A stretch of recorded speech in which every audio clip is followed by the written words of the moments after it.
इतने फ़िरके हैं, इतने फ़िरके हैं कि हर फ़िरका दूसरे को गलत कहता है, हर फ़िरका दूसरे को गलत कहता है, और हर फ़िरके के पास एक दलील मौजूद है जन्नत में जाने की। दुख इस बात का है कि कोई एक फ़िरका ऐसा नहीं है, कोई एक ऐसा नहीं है जो कहता हो कि हम सब ईमानदारी और सच पे चलते हैं। मेरे नबी ने कहा था, मेरा उम्मती हो मेरा बंदा, मेरा मोमिन झूठ नहीं बोलेगा, कंजूस हो सकता है, बुज़दिल हो सकता है, अमानत में ख़यानत नहीं करेगा, झूठ नहीं बोलेगा, धोखा नहीं देगा। और ये वो 3 चीज़ें हैं जो हमारे माशरे में भरी हुई हैं।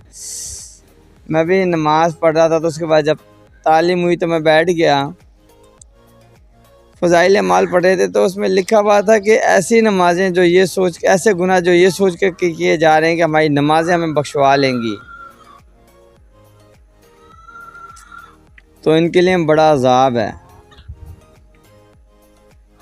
कि नमाज़ों से वो असर नहीं आ रहा जो इनके गुनाहों को ख़त्म करे और ये ईमानदारी, सच और हक़ूक़ इबाद पे आएँ, गुनाहों को छोड़ें।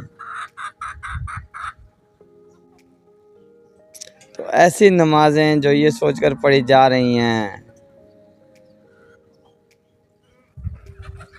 और वो बेईमानी है जो ये सोचकर की जा रही हैं कि हमारी नमाज़ें हमें बख्शवा लेंगी, ये बहुत बड़ा गुनाह है। पूरे माशरे, पूरी सोसाइटी में कोई तो एक फ़िरका ऐसा भी हो जो ईमानदार हो, जिसमें वो लोग नौकरी या तिजारत कर सकें जो ईमानदारी से चलना चाहते हैं लेकिन उन्हें मौका नहीं मिल रहा। मैं जुनैद जमशेद को सुन रहा था तो उसके अल्फाज थे कि अल्लाह के नबी ने एक मौके पे फरमाया, एक वक्त ऐसा आएगा जो मेरी एक सुन्नत को ज़िंदा करेगा उसको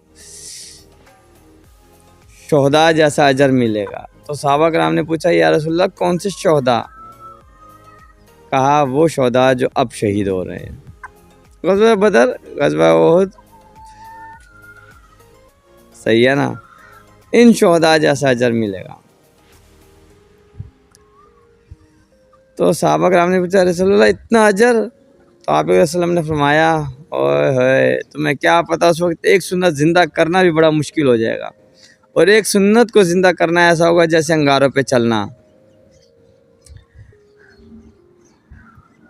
मैं बहुत से लोगों से मिलता हूँ, कहते हैं भाई ईमानदारी से चलें कैसे, हम निज़ाम चलने नहीं देता।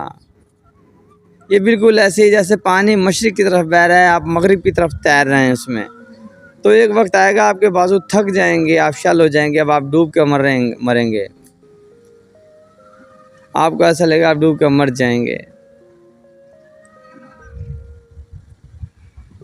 कोई एक फ़िरका, कोई एक तो ऐसा हो, तबलीगी जमात में जाएं तो वो ये कह देते हैं जी नबियों वाला काम है। क्या ईमानदारी नबियों वाला काम नहीं था? क्या अंबिया कराम ने ईमानदारी, सच और हक़ूक़ इबाद को पीछे छोड़ दिया था, खाली तबलीग पे ज़ोर दिया हुआ था?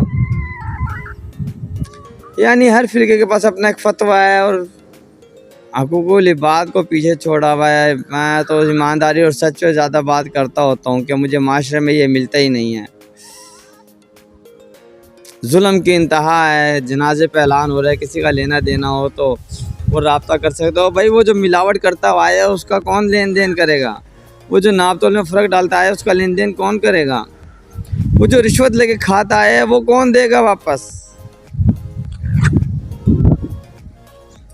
अल्लाह हमें, और क्या अल्लाह से हिदायत की दुआ तो हमेशा मांगनी चाहिए। या का नाबुदु व इय्याका नस्तईन इहदिनस सिरातल मुस्तकीम सिरातल लज़ीना अनअमता अलैहिम गैरिल मग़दूबि अलैहिम वलद्दालिन। लेकिन अल्लाह कहता है, मेरे बंदो,